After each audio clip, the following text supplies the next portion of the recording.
Hello everyone, তোমরা সবাই কেমন আছো? আশা করি খুব ভালো আছো আর আমরাও ভালো আছি। আর আজকে শুভ জন্মাষ্টমী, সবাইকে শুভেচ্ছা রইল। আর তার সাথে সাথেও শুভ সকাল। তো আমরা এখন ঘুম থেকে উঠে পড়েছি আর বাইরে প্রচুর পরিমাণে বৃষ্টি হচ্ছিলো, তো বাইরে বেরোতে পারছি না।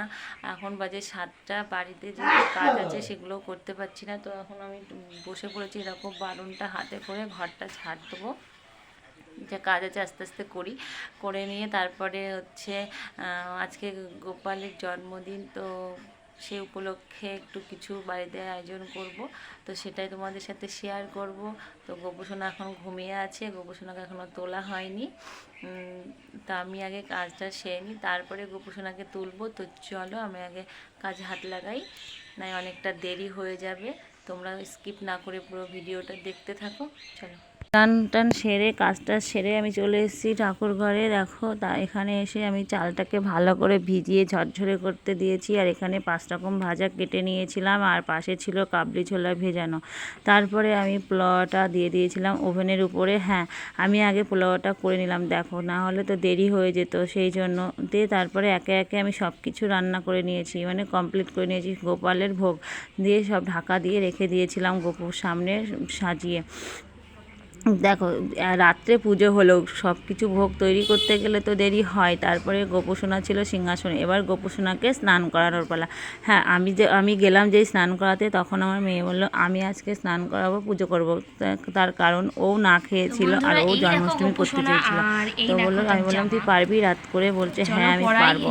আর জন্মাষ্টমী মানে রাত্রেই পুজো করাটা উচিত, তাই আমরা রাত্রেই করলাম। আর এই দেখো, এখানে ওই স্নান করালো, করিয়ে জামাটা পরিয়ে দিল, নতুন জামাটা কেমন লাগছে কমেন্ট করে বলবে। তো তারপরে সিংহাসনে বসিয়ে দিল, এখন সিংহাসনটা ও সাজিয়ে নেবে। আমি সাজাতে গেলাম, আমাকে বললো তোমার সাজাতে হবে না, তুমি উঠে পড়ো, আমিই সাজিয়ে দিচ্ছি। তো আমি উঠে চলে আসলাম আর আমি ফোনটা ধরলাম, দিয়ে গোপুসোনাকে আগে স্নান করিয়ে জামাটা পরিয়ে কোনোরকমভাবে বসিয়ে দিল তার আসনে। আর এইবার হচ্ছে একে একে সব গহনাগাটি পরিয়ে দিয়ে সাজিয়ে দেবে, মালাটা পরিয়ে দিল। আরও এগুলো করতে খুব ভালোবাসে, তো সেই জন্য। তো দেখো, মালাটা আমি গেঁথে দিয়েছিলাম, আর মালাটা সাদা ফুল দিয়ে গেঁথেছি। মালাটা কেমন হয়েছে অবশ্যই কমেন্টস করবে। দেখো, গপুকে কেমন লাগছে সেটাও বলবে। আর এটা রাধারানীর চরণ ছিল সাইডে, আর আমি বাবার মাথায় জল ঢেলে ফুলটা দিয়ে দিয়েছিলাম। আর এখানে লক্ষ্মীর এখানে আসনে জবা ফুল দিয়ে সাজানো হয়ে গেছিলো, আমি সাজিয়ে দিয়েছিলাম। আর ও বাদবাকিগুলো ওই সব কিছু করে দিল, বললো আমি ভালো করে সুন্দর করে আজকে গোপুসোনাকে নতুন করে সাজাবো। তো ওই দেখো, গোপুসোনাকে সাজানো হয়ে গেছে, পাশে পাশে সব ভোগ দেওয়া হয়ে গেছে সিংহাসনে।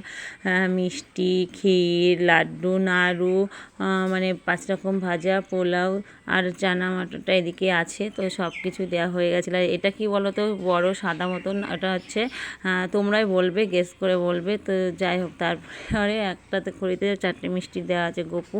আর শুধু বলছে গপুকে যা লাগছে যেন নজর না লাগে, তাই বলে চোখের কোণাতে কাজল নিয়ে দিয়ে দিচ্ছে।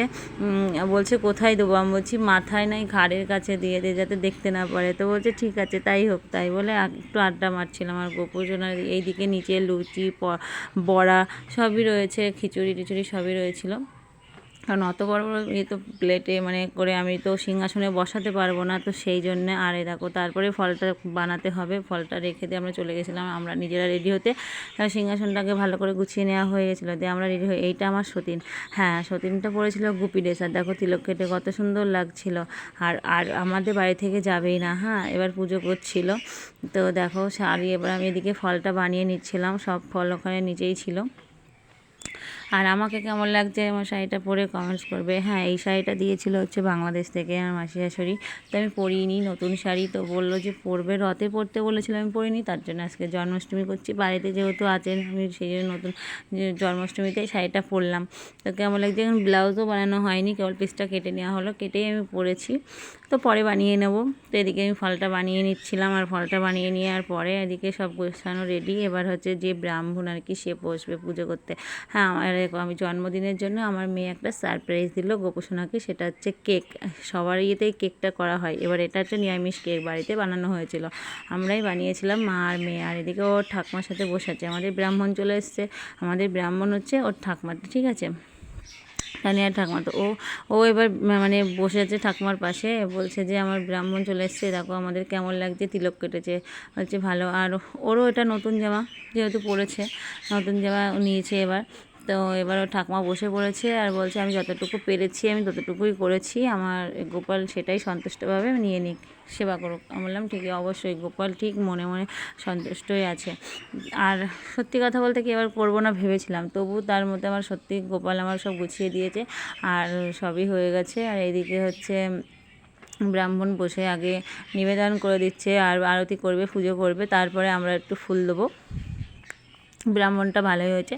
তো যাই হোক ব্রাহ্মণের পাশে বসে আছে আর আমার সতীনটা আমার পিছন ছাড়ে না, আমার পাশাপাশিই থাকতে চাই আর বসতে চাই সব সময়ের জন্য। আর এদিকে ঘি, পঞ্চপ্রদীপে ঘি দিতে হবে, একটু ঘি কম হয়ে গিয়েছিলো সেই জন্য বললাম যে ঘিটা তাহলে দিয়েই দেয়। আর তো ওটা নিভে যাচ্ছিলো বারবার আর সব ধরে গিয়েছিলো, তো যখন ঘিটা দিয়ে তারপরে ঠিকঠাক করে হলো। এদিকে ধুনো ধরানো হয়ে গেছিলো, আমি এদিকে জোরে জোরে শঙ্করটা বাজিয়ে দিলাম। আর চুপ করে বসেছিল আমার সতীনটা ঘুম, আর বলছে গোপোষণাকে আমার যে ভালো লাগছে না দেখতে, মা কি মিষ্টি লাগছে, আমি চোখ ফেরাতে পারছি না। বলছি ঠিক আছে, আর অত গোপোষণাকে দেখতে হবে না, এত চোখ ফেরাতে পারছিস না, এত সত্যি কথা বলতে খুব মিষ্টি লাগছিলো।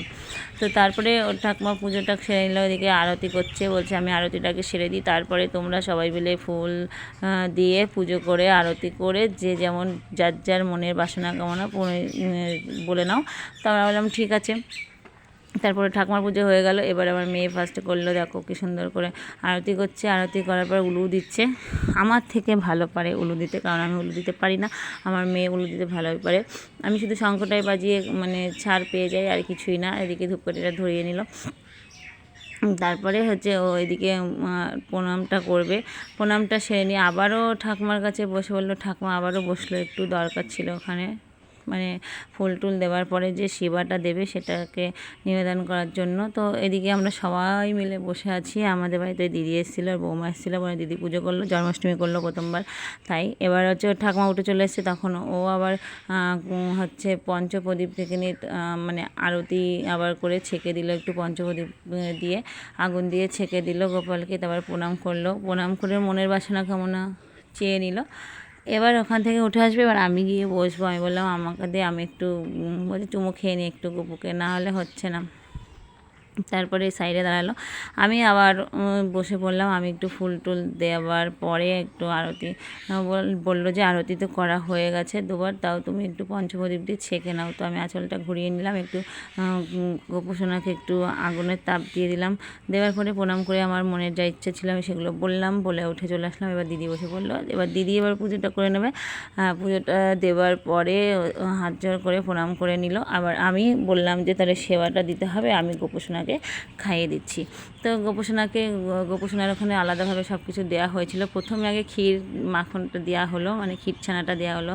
আমি একে একে নাড়ু, লাড্ডু, তারপরে হচ্ছে 5 রকম ভাজা অন্ন আর হচ্ছে মিষ্টি যা যা ছিল ওখানে, আমি সবগুলোই একটু একটু করে মুখে ধরছিলাম, গোপোষণা তাকে খাইয়ে দিচ্ছিলাম।